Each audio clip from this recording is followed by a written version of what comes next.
जय माता दी।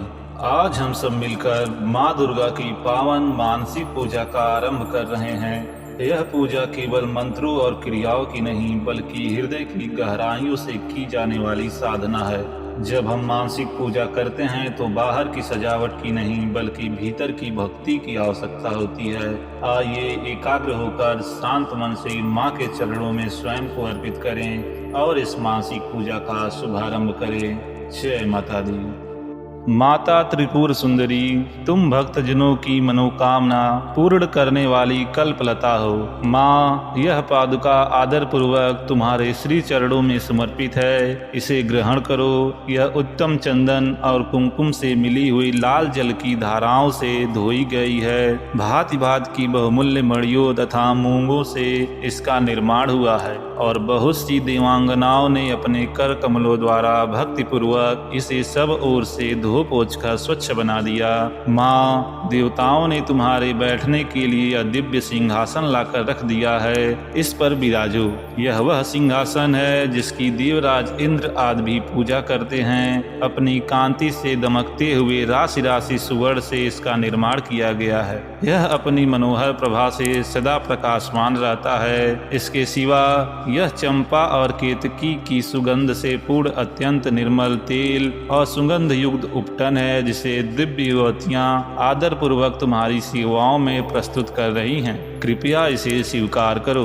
देवी, इसके पश्चात यह विशुद्ध आंवले का फल ग्रहण करो। शिव प्रिय त्रिपुर सुंदरी, इस आंवले में प्रायः जितने भी सुगंधित पदार्थ हैं वे सभी डाले गए हैं। इससे यह परम सुगंधित हो गया है। अतः इसको लगाकर बालों को कंघी से झाड़ लो और गंगा जी की पवित्र धारा में नहाओ। तदंतर यह दिव्य गंध सेवाओं में प्रस्तुत है। यह तुम्हारे आनंद की वृद्धि करने वाला हो। संपत्ति प्रदान करने वाली वरदायिनी त्रिपुर सुंदरी, यह सरस शुद्ध कस्तूरी ग्रहण करो। इसे स्वयं देवराज इंद्र की पत्नी महारानी सची अपने कर कमलों में लेकर सेवा में खड़ी हैं। इसमें चंदन, कुमकुम तथा अगुरु का मेल होने से और भी इसकी शोभा बढ़ गई है। इससे बहुत अधिक गंध निकलने के कारण यह बड़ी मनोहर प्रतीत होती है। माँ त्रिपुर सुंदरी, यह परम उत्तम निर्मल वस्त्र सेवाओं में समर्पित है। यह तुम्हारे हर्ष को बढ़ावे। माता, इसे गंधर्व देवताओं तथा किन्नरों की प्रेयसी सुंदरियां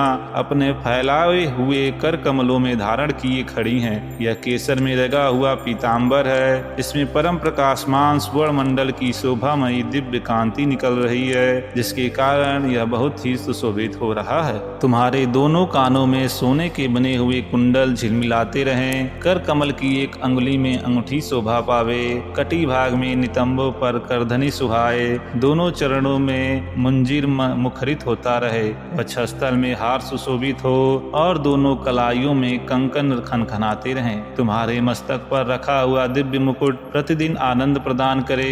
ये सब आभूषण प्रशंसा के योग्य हैं। धन देने वाली शिव प्रिया पार्वती, तुम गले में बहुत ही चमकीली सुंदर हसली पहन लो। ललाट के मध्य भाग में सौंदर्य की मुद्रा धारण करने वाले सिंदूर की बिंदी लगाओ तथा अत्यंत सुंदर पद्म पत्र की शोभा को तिरस्कृत करने वाले नेत्रों में यह काजल भी लगा लो। यह काजल दिव्य औषधियों से तैयार किया गया है। पापों का नाश करने वाली संपत्तिदायिनी त्रिपुर सुंदरी, अपने मुख की शोभा निहारने के लिए यह दर्पण ग्रहण करो। इसे साक्षात रतिदानी अपने कर कमलों में लेकर सेवा में उपस्थित हैं। इस दर्पण के चारों ओर मूंगे जड़े हैं। प्रचंड वेग से घूमने वाले मंदराचल की मथनी से जब क्षीर समुद्र मथा गया उस समय यह दर्पण उसी से प्रकट हुआ था। यह चंद्रमा की किरणों के समान उज्जवल है। भगवान शंकर की धर्म पत्नी पार्वती देवी दीवांगनाओं की मस्तक पर रखे हुए बहुमूल्य रत्नमय कलशों द्वारा शीघ्रता पूर्वक दिया जाने वाला यह निर्मल जल ग्रहण करो। इसे चंपा और गुलाल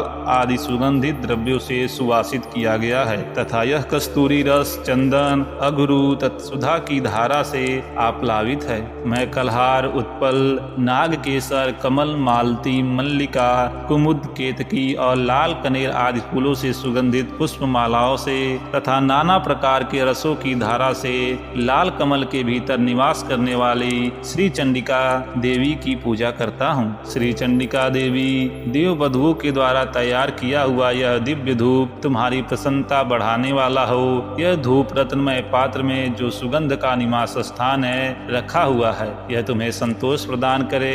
इसमें जटामासी, गुग्गुल, चंदन, अगरू चूर्ण, कपूर, शिलाजीत, मधु, कुमकुम तथा घी मिलाकर उत्तम रीति से बनाया गया है। देवी त्रिपुर सुंदरी, तुम्हारी प्रसन्नता के लिए यहाँ यह दीप प्रकाशित हो रहा है।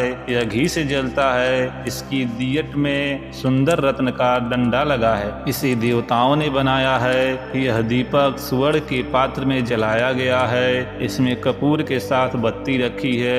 यह भारी से भारी अंधकार का भी नाश करने वाला है। श्री चंडिका देवी देव वधुओं ने तुम्हारी प्रसन्नता के लिए यह दिव्य नैवेद्य तैयार किया है। इसमें अघनी के चावल का स्वच्छ भात है जो बहुत ही रुचिकर है और चमेली के सुगंध से वासित है। साथ ही हींग, मिर्च और जीरा आदि सुगंधित द्रव्यों से छौंक बघार कर बनाए हुए नाना प्रकार के व्यंजन भी हैं। इसमें भांति भांति के पकवान, खीर, मधु, दही और घी का भी मेल है। माँ, सुंदर रत्नमय पात्र में सजा कर रखा हुआ यह दिव्य तांबुल अपने मुख में ग्रहण करो। लवंग की कली चुभोकर इसके बीड़े लगाए गए हैं, अतः बहुत सुंदर जान पड़ते हैं। इसमें बहुत से पान के पत्तों का उपयोग किया गया है। इन सब बीड़ों में कोमल जावित्री, कपूर और सुपारी पड़े हैं। यह तांबुल सुधा के माधुर्य से परिपूर्ण है। महात्रिपुर सुंदरी माता पार्वती, तुम्हारे सामने यह विशाल एवं दिव्य छत्र प्रकट हुआ है। इसे ग्रहण करो। यह शरत काल के चंद्रमा की चटकीली चांदनी के समान सुंदर है। इसमें लगे हुए सुंदर मोतियों की झालर ऐसी जान पड़ती है मानो देव नदी गंगा का स्रोत ऊपर से नीचे गिर रहा हो। यह छत्र स्वर्ण दंड के कारण बहुत शोभा पा रहा है। माँ सुंदरी, स्त्रियों के हाथों से निरंतर डुलाया जाने वाला यह श्वेत चवर जो चंद्रमा और कुंद के समान उज्ज्वल तथा पसीने के कष्ट को दूर करने वाला है, तुम्हारे हर्ष को बढ़ावे। इसके सिवा महर्षि अगस्त, वशिष्ठ, नारद, सुक, व्यास आदि तथा वाल्मीकि मुनि द्वारा अपने अपने चित्त में जो वेद मंत्रों के उच्चारण का विचार करते हैं, उनकी वह मनः संकल्पित वेद ध्वनि तुम्हारे आनंद की वृद्धि करे। स्वर्ग के आंगन में वेणु, मृदंग, शंख तथा भेरी की मधुर ध्वनि के साथ जो संगीत होता है तथा जिसमें अनेक प्रकार के कोलाहल का शब्द व्याप्त रहता है, वह विद्याधरी द्वारा प्रदर्शित नृत्य कला तुम्हारे सुख की वृद्धि करे। देवी, तुम्हारे भक्ति से भावित इस पद में स्त्रोत यदि कहीं से भी कुछ भक्ति का लेस मिले तो उसी से प्रसन्न हो जाओ। माँ, तुम्हारी भक्ति के लिए चित्त में जो आकुलता होती है वही एकमात्र जीवन का फल है। वह कोटि कोटि जन्म धारण करने पर भी इस संसार में तुम्हारी कृपा के बिना सुलभ नहीं होती। इन उपचार कल्पित 16 पद्यों से जो परा देवता भगवती त्रिपुर सुंदरी का स्तवन करता है, वह उन उपचारों के समर्पण का फल प्राप्त कर लेता है।